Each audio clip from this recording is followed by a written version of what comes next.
안녕하세요, 해피엔딩입니다. 코로나 사태가 국내에서는 확산세가 주춤하는 모습이지만 유럽과 미국, 동남아, 인도 등지에서 여전히 맹위를 떨치고 있습니다. 세계 각국은 도시를 봉쇄하고 부족한 의료 자원에 어려움을 겪으며 위기감이 커지자 현재 가장 성공적인 대처를 하고 있는 한국의 케이스를 적극적으로 분석하고 비교하기 시작했습니다. 특히 한국이 폭발적이던 확진자 증가세를 잡고 회복자가 최초로 더 많아지자 전 세계 언론들이 한국의 코로나 대처 방법을 현재로서 성공 가능성이 가장 높은 모델이며 희망이라고 보도를 하고 있습니다. 중국도 확진자 추세를 꺾었다고 보도는 되고 있으나 전 세계 전문가들이 중국 정부의 통계에 대해 불신을 하고 있는 상황이고 실제 중국 내부에서 각종 폭로가 나오고 있습니다. 老百姓吃的都是高价菜、形式主义等。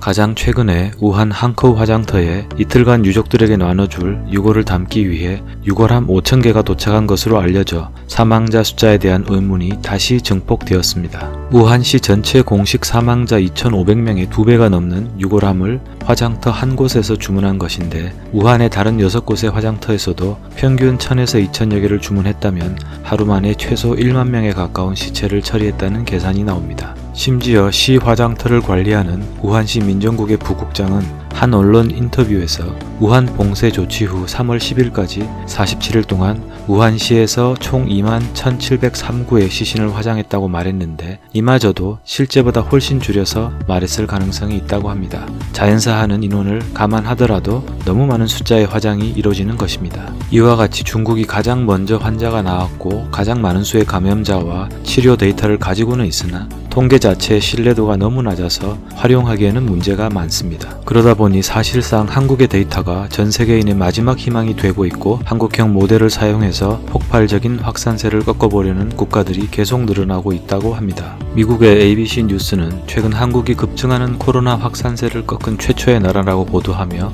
꼭 배워야 할 국가라고 찬사를 아끼지 않았습니다. Good morning. Hey, good morning, and this should be encouraging news for all of us to see a country like South Korea seem to be coming out of this thing after 2 months. Something they're doing is working, so we should be doing that. Well, we aren't. We haven't, and we might not even be capable just yet. As coronavirus spreads across the West, new signs of hope in Asia, and in particular South Korea, where there's been a dramatic turnaround. The number of infections skyrocketed there from dozens to thousands in early March. But now, they're reporting the lowest number of new cases, just 64 in a single day, since their peak weeks ago. And they didn't lock down entire cities. Experts say swift action from the very beginning was key. That included social distancing, contact tracing, widespread testing, and they were prepared. Both South Korea and the U.S. reported their first case of COVID-19 on the same day, January 20th. But South Korea then did something the U.S. has not, implemented a system to electronically track people and the disease. Another major difference. Here in the U.S., the N95 mask supply is limited, and the CDC advises people not to wear face masks unless they're sick or caring for someone who's ill. But in South Korea, masks are widespread and encouraged by the government. And back to this idea of testing, they will tell you guys, doctors, that testing is key. Here they're telling us not everybody needs to run out and get a test. In South Korea, widespread testing, because what does that tell you? Where your problem areas are and how to target them. We're essentially in a case where we're a boxer in a ring with a blindfold on. You can throw everything you want at it, but you can't see your target. And that's our problem right now. We're behind in our testing.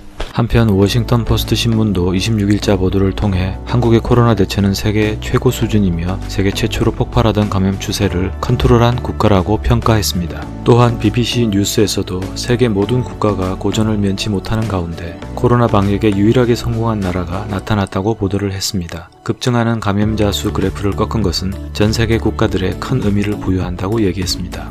One country that appears to have succeeded with the coronavirus, where others have failed, is South Korea. It's managed to flatten the curve of new infections. 한국과 미국이 똑같은 시기에 환자가 발생했지만 그 이후의 차이를 극적으로 보여주는 그래프입니다.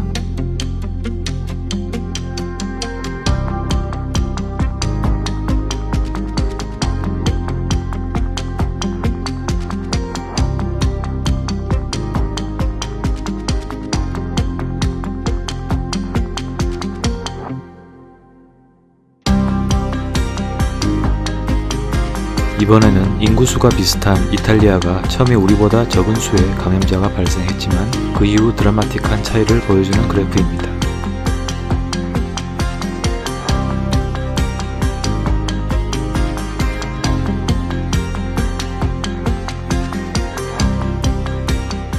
이상과 같이 전 세계가 코로나와의 전쟁을 벌이고 있는 가운데 위기감에 빠진 각국은 한국의 감염 추세 변화에서 큰 희망을 발견한 듯 보입니다. 말 그대로 인류와 코로나의 전쟁에서 희망으로 떠오른 만큼 대한민국이 이 전쟁에서 방심하지 말고 꼭 완전히 회복할 수 있도록 노력이 필요할 때인 것 같습니다. 오늘 소식은 여기까지입니다. 감사합니다.